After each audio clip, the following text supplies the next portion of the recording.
Hey everyone, welcome back to the English Syndicate. I'm Sophia. And I'm James.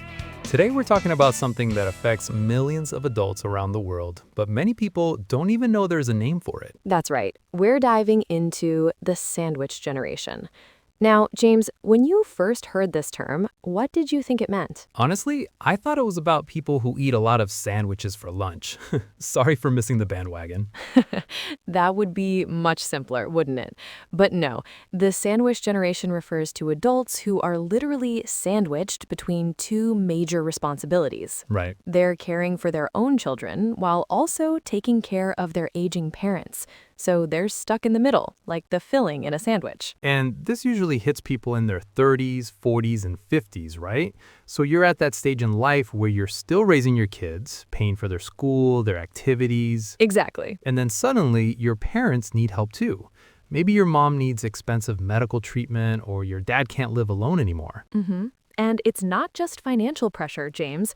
It's emotional and physical too. Imagine a 35-year-old woman working full-time, driving her kids to soccer practice, helping with homework. Yeah, And then on weekends, she's also taking her mother to doctor appointments and managing her father's medications. that's exhausting just thinking about it. And here's what I find interesting, Sophia. This wasn't really a problem for previous generations, was it? Let me give you some real numbers here, James. According to the Pew Research Center, about 47% of adults in their 40s and 50s have a parent who is 65 or older and are either raising a young child or financially supporting an adult child. Now, I want to pause here and ask our listeners, are you dealing with this situation right now? Take a moment to think about it. Are you financially supporting both your children and your parents? We'd love to hear your story. There are several reasons why this is happening more now. First, people are living much longer than before. Wow, almost half. That's huge. And I imagine the financial burden varies a lot depending on the situation, right? Right. Absolutely.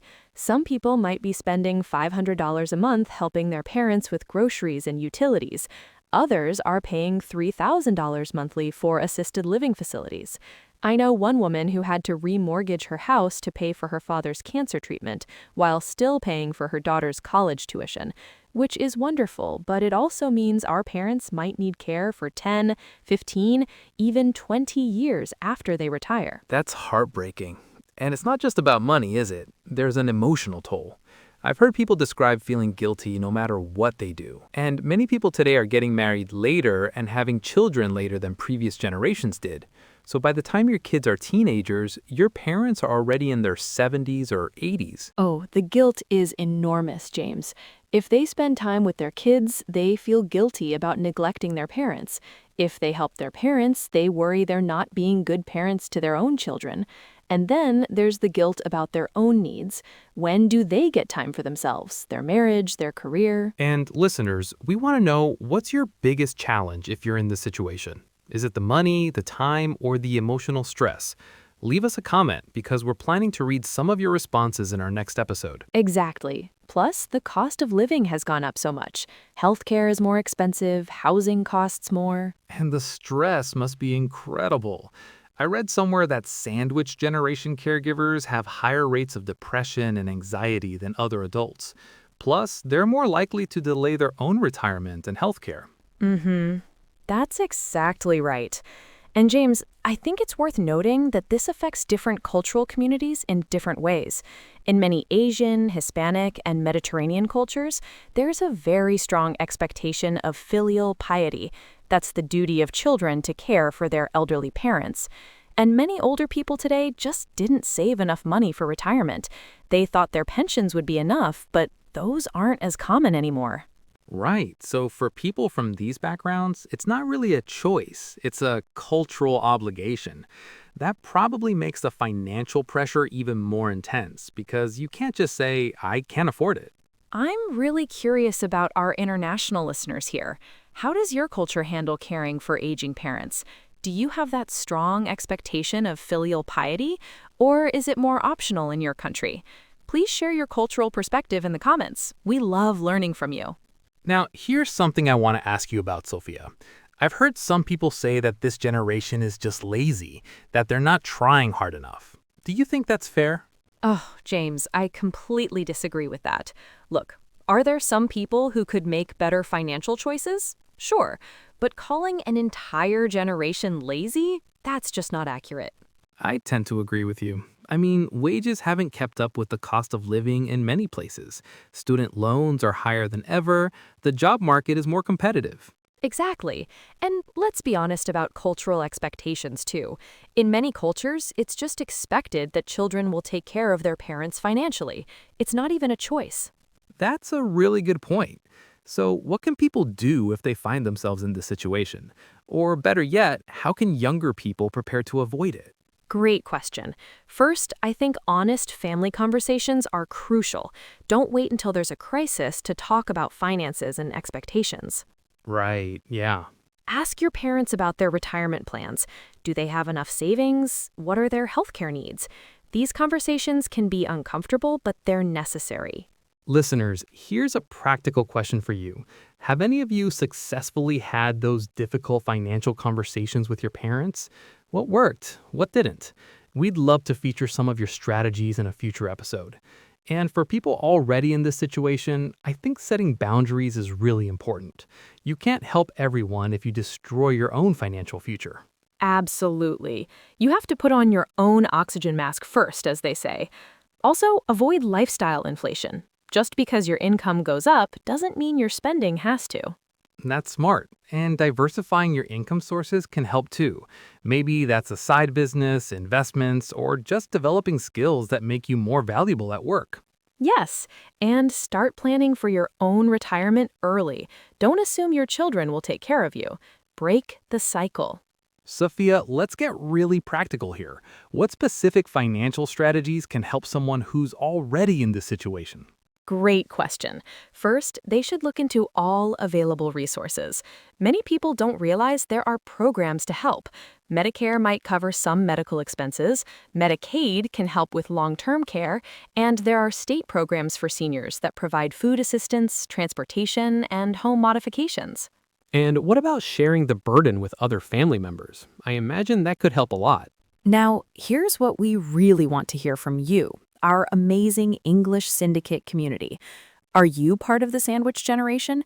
We want to know everything: your challenges, your strategies, your cultural perspective. How much are you spending? How do you balance it all? What would you tell someone just starting this journey? Absolutely. Have a family meeting and create a caregiving plan. Maybe one sibling handles the finances, another manages medical appointments, and a third provides transportation. Even if everyone can't contribute equally financially, they can contribute time, skills, or emotional support. Before we continue, if this episode is helping you understand this topic better, please smash that like button right now. Seriously, it takes 2 seconds, but it makes a huge difference in helping other English learners find our content. And if you haven't subscribed yet, what are you waiting for? We're here every single week with practical English lessons that actually matter in the real world. What about legal planning? I've heard about things like power of attorney and advanced directives. How important are these documents? Aha! They're crucial, James. Power of attorney allows you to make financial and medical decisions if your parent becomes unable to do so. Without these documents, families often have to go through expensive court processes to get guardianship. Also, look into long-term care insurance if your parents don't already have it, though it can be expensive to get later in life. All right. And what about workplace flexibility? I know a lot of employers are starting to recognize this issue.